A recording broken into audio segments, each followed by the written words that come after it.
Good afternoon. Thank you so much for coming, and thank you, Celeste, for that introduction. I should say that while I had the privilege of being the founding director, I did not create the Praxis Award. That is Mark Dorley's baby and brainchild, and we're all very grateful to him. I thank Professor Childress for his work on his bioethics principles and for his many, many contributions to medical ethics scholarship. His legacy is vast and deep, and he has truly made the institution of medicine a better place by his care and commitment to outstanding scholarship and to the good for humanity.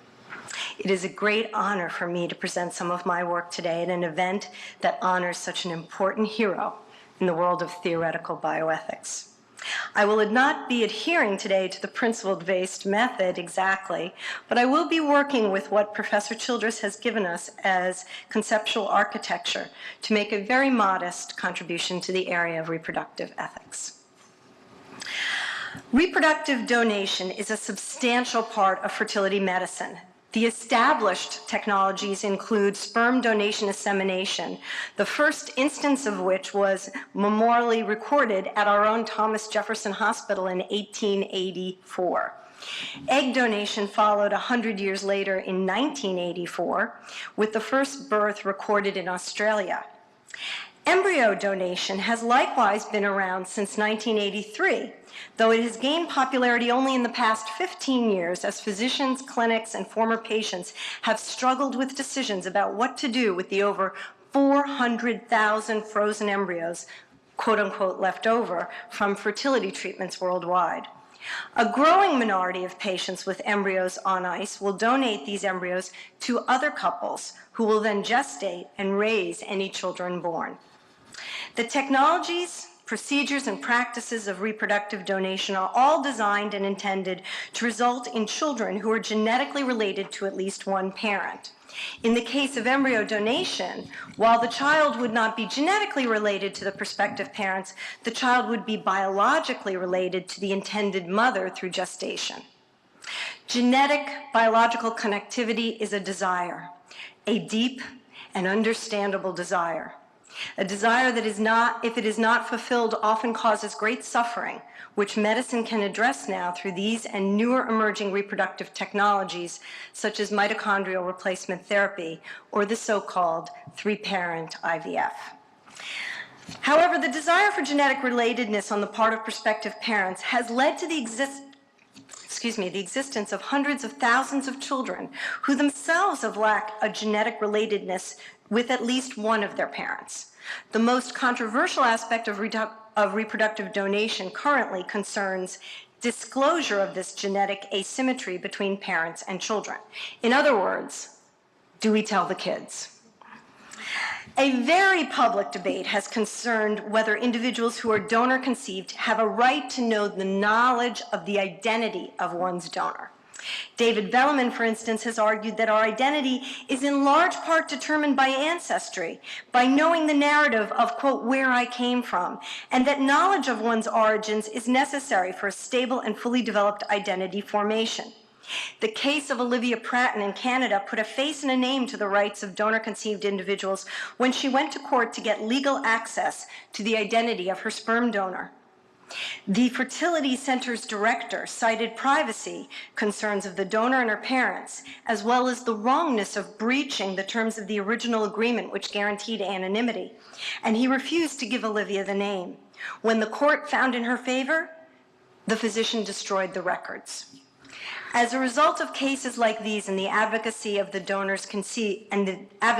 conceived, many countries have banned the existence of anonymous donor programs and even legally required the creation of registries for donors so that adults who are donor conceived may access them. But if the right to the knowledge of one's genetic origins, the identity of the donor, exists, then to exercise this right, one would have to have knowledge that one is in fact donor conceived. The data, though, shows something interesting. While the eventual and gradual disclosure to children of the fact of their donor conception is almost universal in single-parent and same-sex couples, you can imagine why, among heterosexual couples, non-disclosure is still popular practice, with disclosure rates greatest only in egg donation, less so in sperm donation and embryo donation. Therefore, if there is a right to the knowledge of one's genetic identity, that necessarily entails an imperative for parents to disclose the fact of reproductive donation to their children. However, recent arguments challenge such a right to knowledge of genetic origins.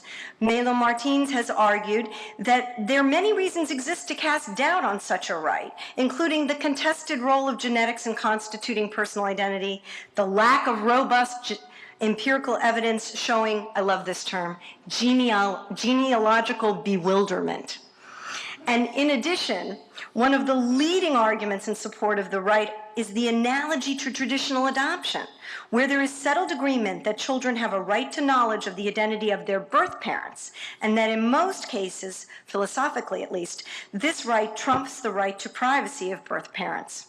The aptness and hence success of this analogy, though, has been questioned by some who claim that the nature of donor conception and adoption are sufficiently different not to warrant that the existence of such a right in adoption necessarily means that there is such a right in reproductive donation. But if we grant that no such right to knowledge of one's genetic identity exists, this does not necessarily mean that parents ethically may choose not to disclose to children the fact of donor conception. So in this paper, I consider two questions which I find more urgent than the genetic identity of the donor question. First, do parents or ought parents to disclose the fact of the use of donor or embryo gametes to their children, and if so, on what grounds? In his recent article in the journal Human Reproduction, and by recent I mean 2 weeks ago, Guido Pennings states that the most pressing arguments made in favor of disclosure is the clinical literature that founds that the claim that disclosure of reproductive donation is in the best interests of children. Pennings, however, holds that disclosure is not supported by empirical evidence showing it to be in the best interests of children. He then goes on to claim that pro-disclosure argument is seemingly only justified in the end by the personal moral values of the scientists in the field and by the current theory du jour in Western culture regarding the good of disclosure. So he says 25, 30 years ago, sperm donation, it was considered don't disclose, it was good for children, and there was no evidence. Now it's the same thing, disclose, but he's claiming there's no evidence. While this author presents important claims regarding the potential limits and missteps of doing what is called empirical bioethics, I will show that his conclusions regarding the validity of best interest arguments in favor of disclosure are significantly flawed in two ways. His argument fails to consider replicated data on the negative effect of the revelation of reproductive donation to adults, and he employs an overly narrow concept of best interests. Pennings also claims that the best interest is not the moral rule which we should apply to disclosure arguments. I refute this claim as well and conclude that best interests of children clearly support disclosure as obligatory. I was going to tell you what my second question is, but in the interest of time, you'll just have to read the paper when it's published. So let me move on then with this question. The best interests of children standard and the critique of an imperative of parental disclosure to children. Pennings makes the following set of claims. 1, a leading argument in favor of disclosure by parents to children for the use that they used reproductive donation is founded on the best interests of children. 2, the data from numerous studies, however, over the past decade show unequivocally that non-disclosing and disclosing families present no differences in psychosocial well-being of children, and that in families where there is disclosure, though, psychological well-being is adversely affected when initiated after the age of 7. Okay, so the second claim is that the data shows between families that disclose and families that don't disclose, there's no psychosocial difference.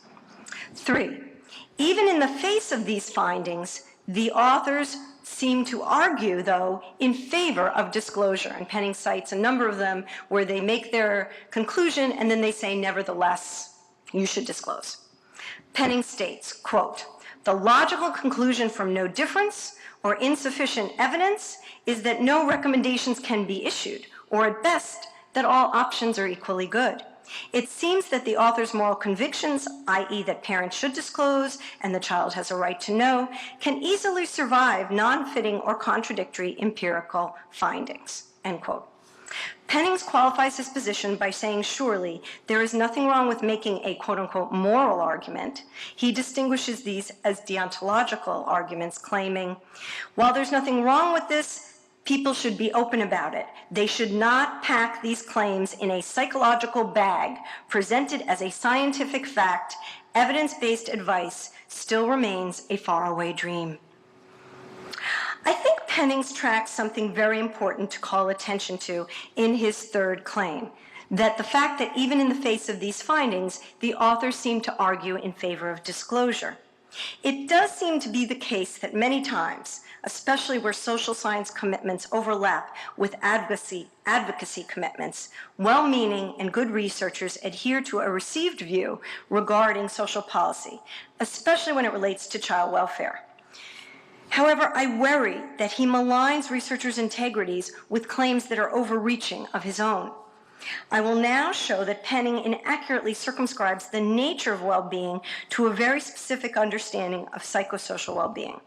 It seems clear to me that researchers could in fact claim that their studies showed no difference for the specific markers for which they were looking, yet also at the same time acknowledge the broader scope of well-being when they state, as for example the Newfield Council on Bioethics did in 2013, that the children do well until adolescence, and there seems no difference in psychosocial well-being, but there is sufficient evidence to point to the conclusion that, other things being equal, it will usually be better for children to be told by their parents and at an early age that they are donor conceived. By considering two counterexamples, I think I will show why Penning's argument is flawed. To begin with, he starts his article by saying, I will focus on the psychosocial studies to find out whether there is evidence to show that disclosure of donor conception is in the best interests of donor offspring, end quote. First, in terms of focusing on the psychosocial studies, Penning does not address a key finding in the literature. I'll call this the accidental adult non-parental disclosure. Studies in adoption and reproductive donation strongly suggest, that's as much as I can say, strongly suggest that individuals' self-esteem and trust and the parent-child relationship itself is negatively impacted when accidental disclosure occurs in adulthood.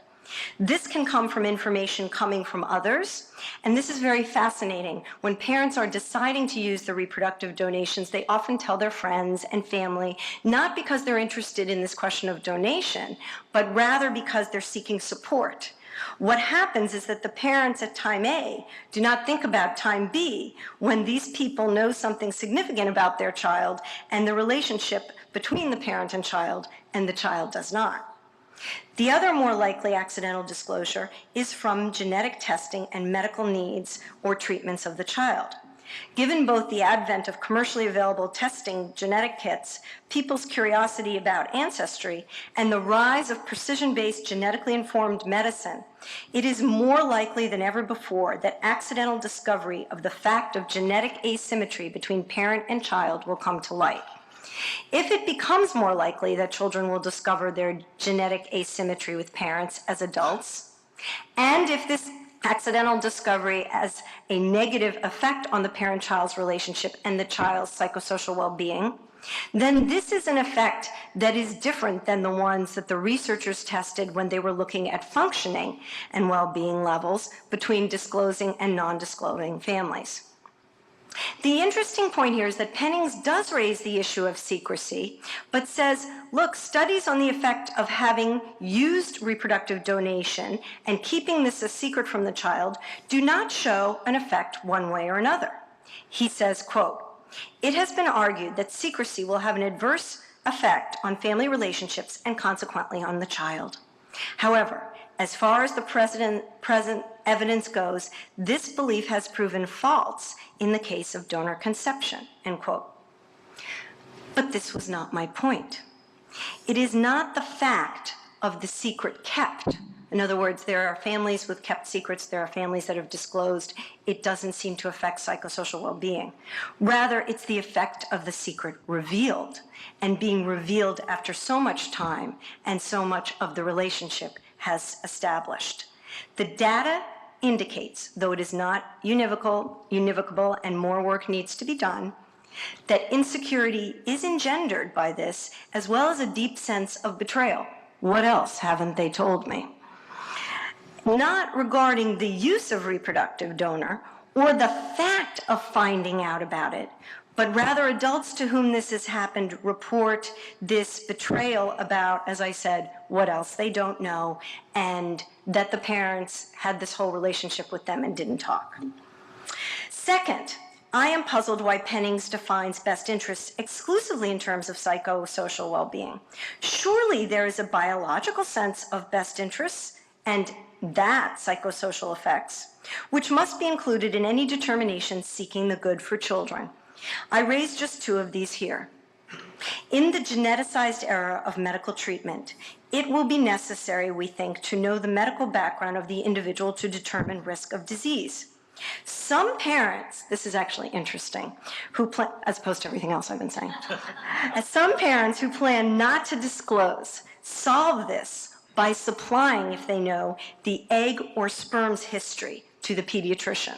So when they go in and they give the information, they just put down the memorized information, and that way they feel they've dealt with this concern about the medical issue.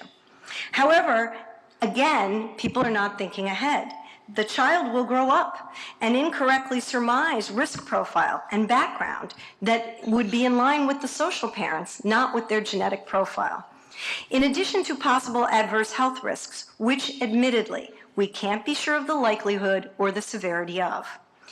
An assumption of genetic symmetry when there is no basis may cause heedless anxiety and concern about risks that are significant for parents but not for children. For example, a parent who has Huntington's cholera and whose children will assume that they are at risk. Again, I must qualify in all rigor and integrity. We don't yet have data on this, but I would argue that just because it isn't yet available and it hasn't yet been tested doesn't mean that it isn't an effect. And I think our intuitions would say that we could see it's likely. In fact, concern about genetic risk will likely lead many individuals to sequence their genome or do the genetic testing. I have a friend who told me his wife gave him the 23andMe for his birthday, and he enjoyed finding out his facts. At which point they will discover the lack of genetic symmetry. Finally, disclosure to children may give protection from inadvertent marriage or mating with a genetic sibling or half-sibling. This was once a huge concern in the adoption literature and a huge reason why people said that closed adoption or even adoption was a problem. But it seems to me that it's greater in the case of reproductive donation, given the use of commercially available donors who repeat donations to many individuals, which is, of course, more of an issue with sperm donation. But again, we have only anecdotal evidence for these claims. My intention here is to raise just a couple of issues that, taken together, cast doubt on Pennings' critique that disclosure is not necessarily in the best interests of children, and this has been proven by all the literature to date. Fourth, Pennings goes on to argue that even if disclosure was in the best interests of children, this principle is in fact suspect as the normative guide for decisions of this type of parents, when we typically, of this type by parents, where we would typically expect that we would respect parental autonomy. Pennings claims that best interests is, if you think about it, inherently utilitarian. You figure out the best way to maximize for the child and the family well-being. He explains, though, that all parents do things that are not the choices that will lead to the happiest child. We know that. Yet, it doesn't necessarily mean that those choices should be overturned.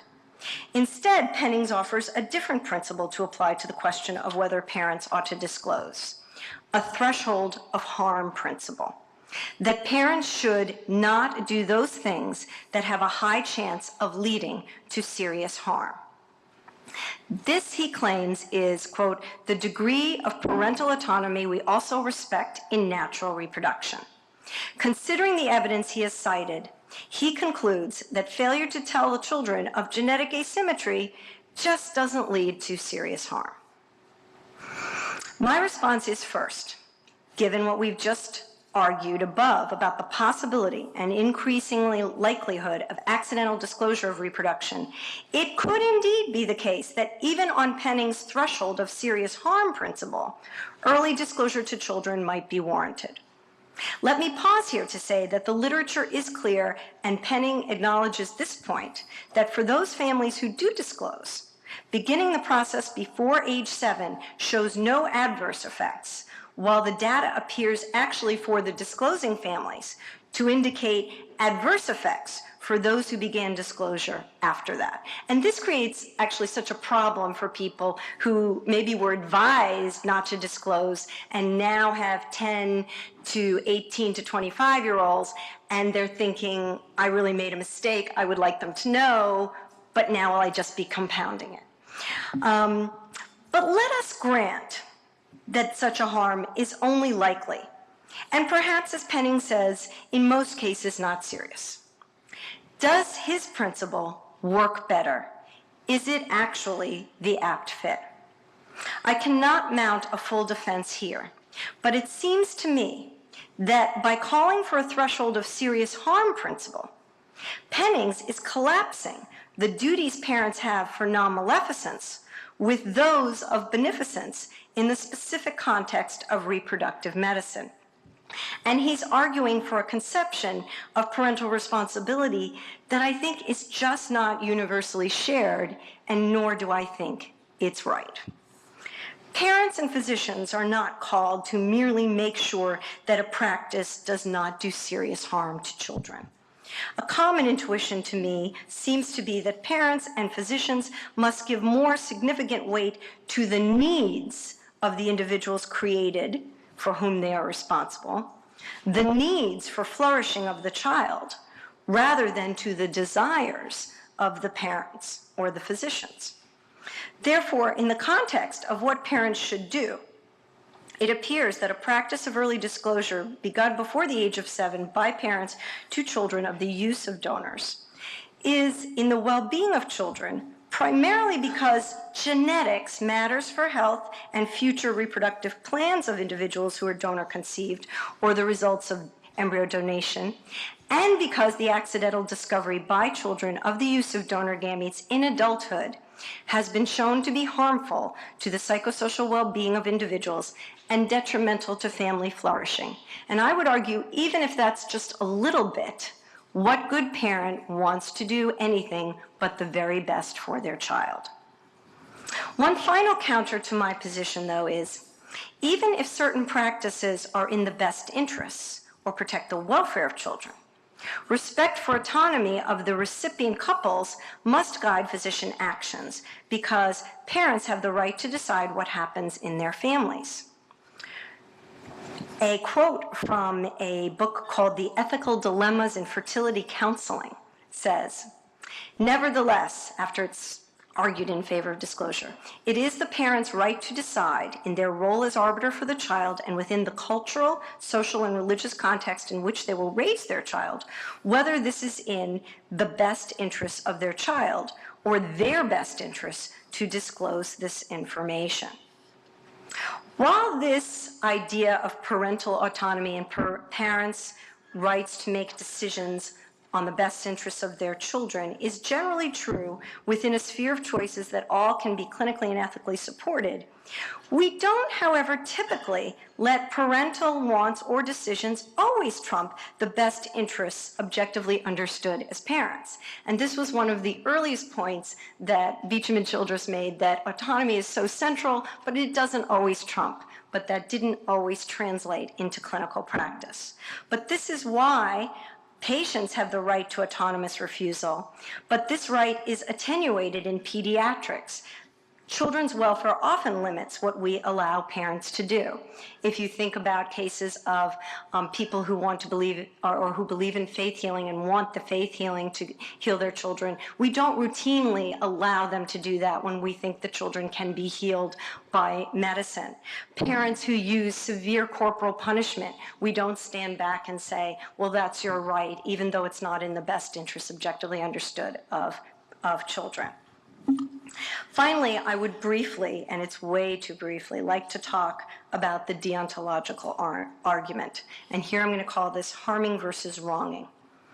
Lastly, to circle back, what of the deontological arguments set aside by Pennings in the beginning of his article? So he says, to the extent that anyone really can argue, because he didn't believe that there was a best interest claim about disclosure, it seems that they are making some sort of deontological argument. In other words, what if it were the case that the use of reproductive donation would likely remain secret, let's say that, and that, as the literature shows, this does not harm children?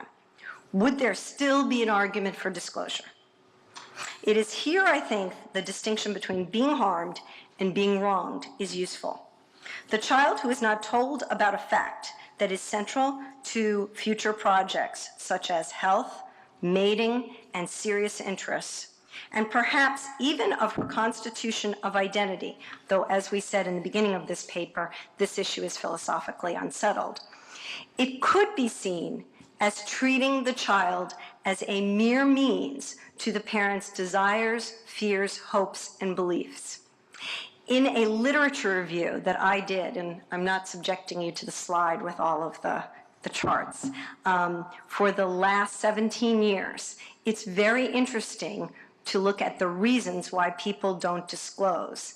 And it seems to show that non-disclosure is primarily based on a misunderstanding about best interests, but based on fears that the effect of the child and the effect of the knowledge of the lack of genetic relationship on the bond with the parent. And there is an interesting correlation with gender, such that males do not wish to, on average compared to females, disclose, especially sperm donation. So egg donation, as you might remember, are more likely to disclose, less so on sperm donation, less so on embryo donation. Both of those, there is not a genetic link. And I am talking only about heterosexual couples for this argument. But what's also interesting is for those, there was 2 studies that showed for those males who did disclose, it was correlated with negative psychological outcomes. They disclosed and they had more negative psychological outcomes, suggesting perhaps, and this is a tentative suggestion, that the appearance of genetic connection is an important desire and has gender implications. Today, though, my goal was to show that arguments such as Pennings' most recent one do not succeed in necessarily showing that disclosure is not in the overall best interests of the donor conceived. I have argued in somewhat detail on consequentialist grounds that parents ought to disclose to their children of the use of reproductive donation and should begin the process before age 7. And I will finally say that even if we don't feel we have enough data to make that argument, and I think we do have enough to make that argument, you could argue that because the findings show that there is no difference, why not err on the side of openness and honesty, which we do know is important? I briefly considered a deontological argument in favor of disclosure and began a discussion of whether non-disclosure treats children merely as means. I look forward to continuing to work on this argument, as well as those that work on the argument of whether there is a respect for the long-term autonomy of children and how that might be different than the treatment of children as respect for persons. More surely can be said and will be said. Since data can change, I argue that ethicists would do well not to sweep deontological concerns away with a dismissive private moral values, but rather focus on honing arguments for and against disclosure based on reasoned arguments, and central moral principles. Those, coupled with the information that helps us determine non-maleficence and beneficence, can then be brought to bear, and the scrutiny can be applied in the realm of clinical medicine as well as the public square. Thank you.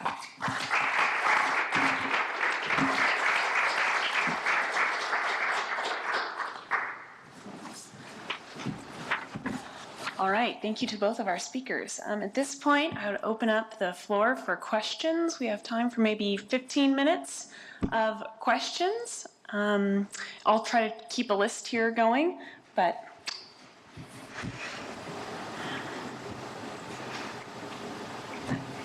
Go ahead. I have a question for the second speaker. Thanks to both of you for your papers very much. They're really stimulating. So I'd like to hear a little bit more about the deontological argument. The idea that non-disclosure could wrong the child because she's being used merely as a means. What is the nature of that instrumentalization? I'm not doubtful of that, but I would like to hear you fill out the argument. Thank you. Can you hear me? You need to hold it close. Can you hear me? Yeah. Okay. Entitlement to that information.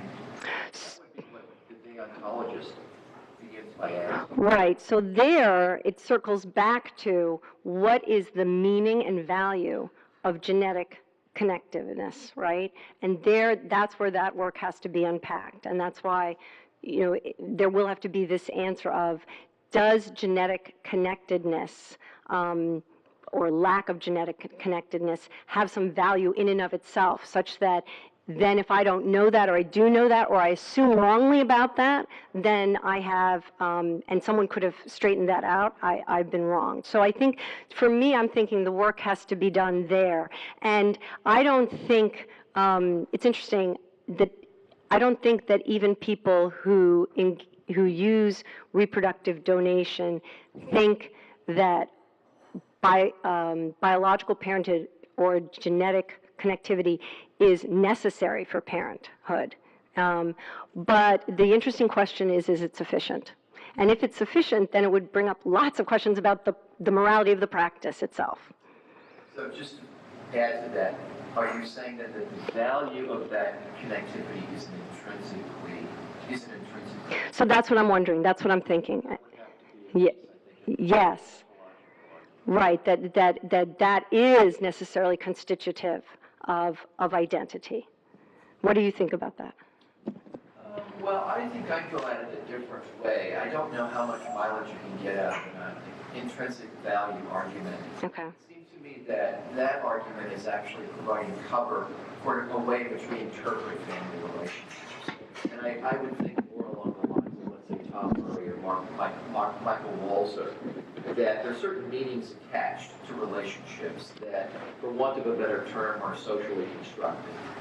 Okay, and on the basis of those sorts of shared agreements, there's an entitlement that the child has that then generates the deontological obligation to disclose. So do you think, and thank you for that, but do you think then that would mean that there might be a difference then between entitlements that children who are adopted had versus children who are donor conceived?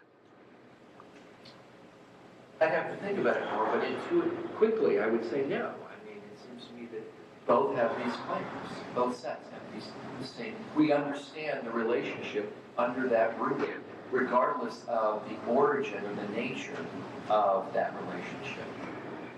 Okay, I'd love to keep talking to you about that. I think that's really interesting. Thank you so much. Brett? This is actually close related to also we put this up on.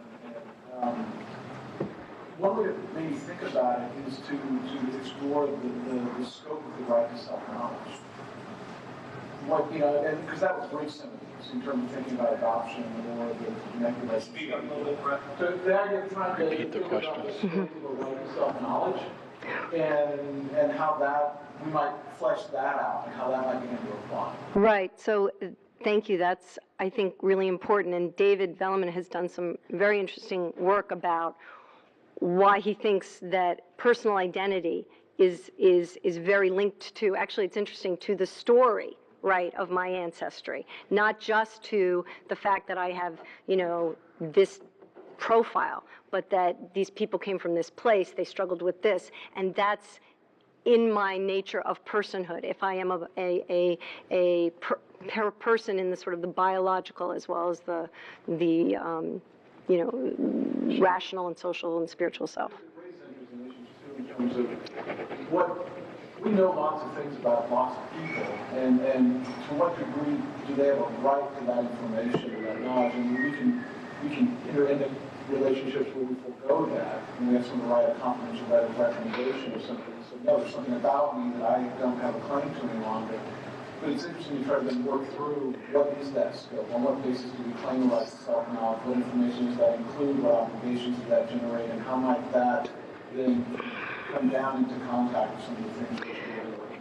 Yeah, thank you so much. I think that's really helpful. And in some ways, this was an aspect of Pennings' article I didn't mention, that he said, the people who, his critique is the people who are driving the disclosure argument are a small subset of people who are donor conceived, who are advocates, who feel harmed and maybe wronged. And so are they getting too much play in the scope of the argument? And conceivably, also there's the issue that we don't actually know how many people, in fact, are non-disclosing. So when these studies I've looked at, people had to agree to be in the study. If you think that there's a big presumption in favor of disclosure and you're going to be critiqued about disclosing, you may not want to go in a study where you're going to say you're the person who's non-disclosing. So it could be even more people than we think of are non-disclosing. And again, we need to look philosophically at, well, does that matter? Thank you. Dr. Childress? Thanks very much to both of you for great presentations. Let me pick up on this last discussion and maybe tie in with one of Miller's points. It seems to me that one way you go into this deontological part would be actually to focus on the sense of betrayal.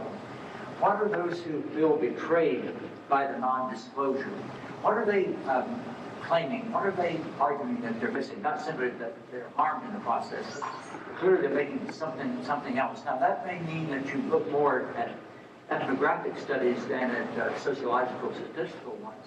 That is to talk to people and find out what is really back of this, that you sense in this family, your life with this family, that you have been betrayed. It's that become perhaps unique. Picking up some of this deontological part related to Richard's point about the foster mothers, the sense of practices and relationships.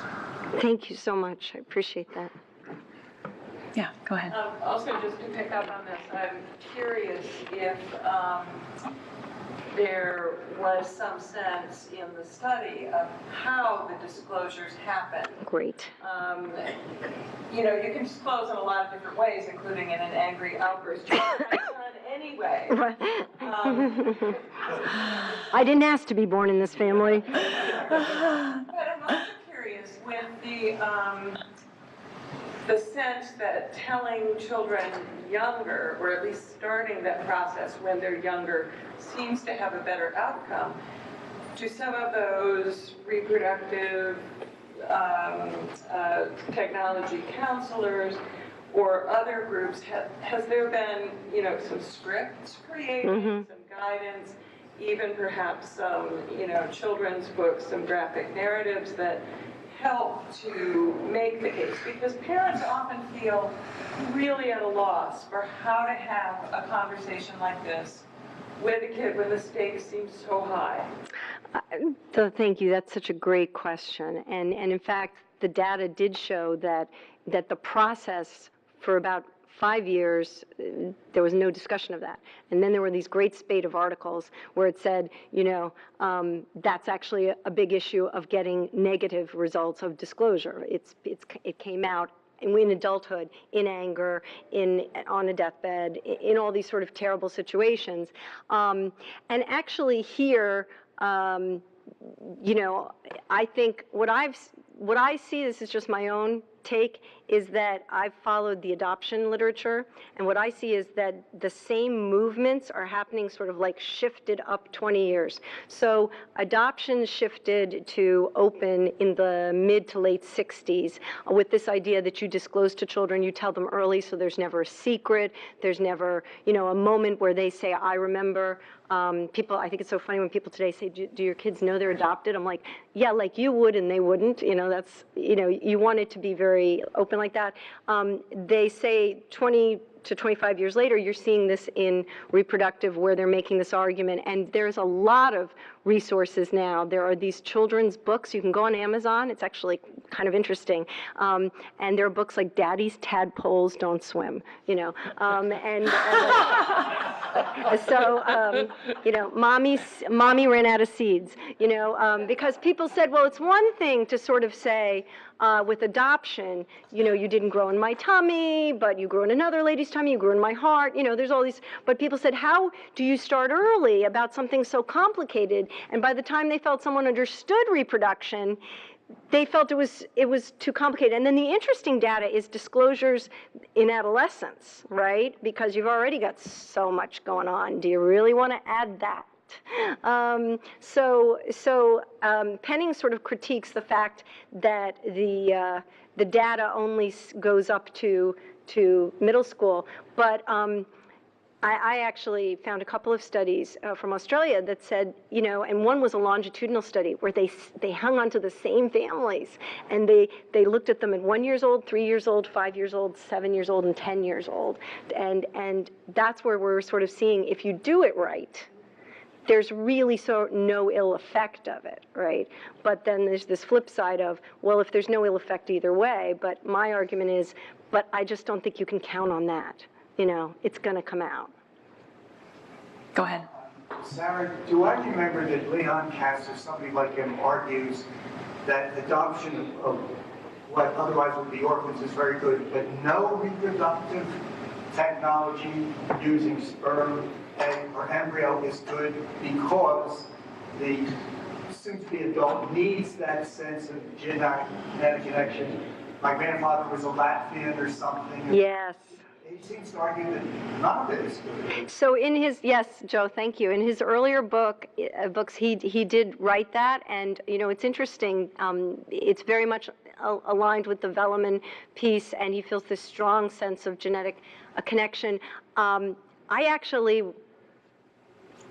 was with him about 6 years ago and asked him about that, and his views had changed, and in part they had changed because and he said it to me at a dinner, so I think it's public, that he had children or grandchildren who had used fertility treatments, and his views changed about what he thought about it. He still, I think, felt that it would be a better thing not to intentionally create this disconnect. And that is sort of the difference. Adoption, if you want to look at it, is a response to a tragic situation, right? But this is an intentional creation of a rupture. And so the question is, where's the meaning of that, right? So that's all I know about Cass's view. But you're right. He was very clear about that in his early work. Maybe time for one more question. So this is for you, Sarah. It sounds like you want to move in the direction of a fairly strong argument that we ought to tell our children, if this is the case, right? Yeah. So would you see at the moment when that would become, if not legally binding, or at least the standard practice? Okay, great. That was my second question. So my second question was, well, what was a little different than what you just said, but it was, what should clinicians do about it? And the interesting thing there is this, every profession has its own professional organization. So it's fascinating. The American Society of Reproductive Medicine issued a guideline in 2004 and then a revised version in 2013. And in it they said, first in 2004 they said, you know, you should encourage it to disclose it's good, but you know, people can do whatever they want and you can't interfere with that, and even if they choose something, don't interfere. And then in 2013, I couldn't tell there was much difference. You should strongly encourage, that word was added, and there were a lot of guidelines about how you should keep records and you should, but it was still saying that in fact parents' autonomy about what they should do, had to be respected. And so my argument is this seems like conceptual incoherence, because if you're saying that you should always act in the best interest of children, and you're saying that you should respect parents who don't act in the best interests of children, how do you reconcile these? So I try to reconcile them, but in the end, I argue that I think there needs to be this new iteration, and what I would argue is that this is part of clinical care. It's not just informed consent. So I think originally they were sort of thinking, look, you got to think about the disclosure thing. We want to give you full informed consent. Now I think that there is a really robust argument to be made that if you are going to have these practices, and again, I'm separating out the question of whether I think the practice itself is moral. I'm saying hundreds of thousands of people exist now who are donor conceived or exist because of embryo donation, and let's focus on them. We can't just sort of not pay attention to the fact that they may be suffering an injustice. I think my argument is if this is going to go ahead anyway, then you want to set them up to have the best situation you can, and I think that physicians ought to have a robust program of telling people basically, if you want to use reproductive donation, you got a plan to do this, but to support them, because nobody's going to do it. Oh yeah, sure, I'll do it. You support them, and after birth too, because pre-birth people are just, they want the baby. It's only later that they would think about. So I would actually argue that physicians and fertility clinics have more of a responsibility than they've taken on, that they've ceded too much to people's autonomy. Remember Octomom? Do those guys remember Octomom? Her physician in 2009 was actually thrown out of the American Society of Reproductive Medicine because he had put in, some say 6, some say 12, of her embryos in her womb when the standard of care is no more than 2. Maybe 3. And his defense at his trial for when he lost his medical license was, she wanted them and they were her embryos. So I'll just leave it at that. Thank you all for attending this afternoon. It's 4:15, and so we're going to wrap up here, but I want to point you to the Praxis Award, which will be given at 4:30 in this room, right here. Thank you all for coming.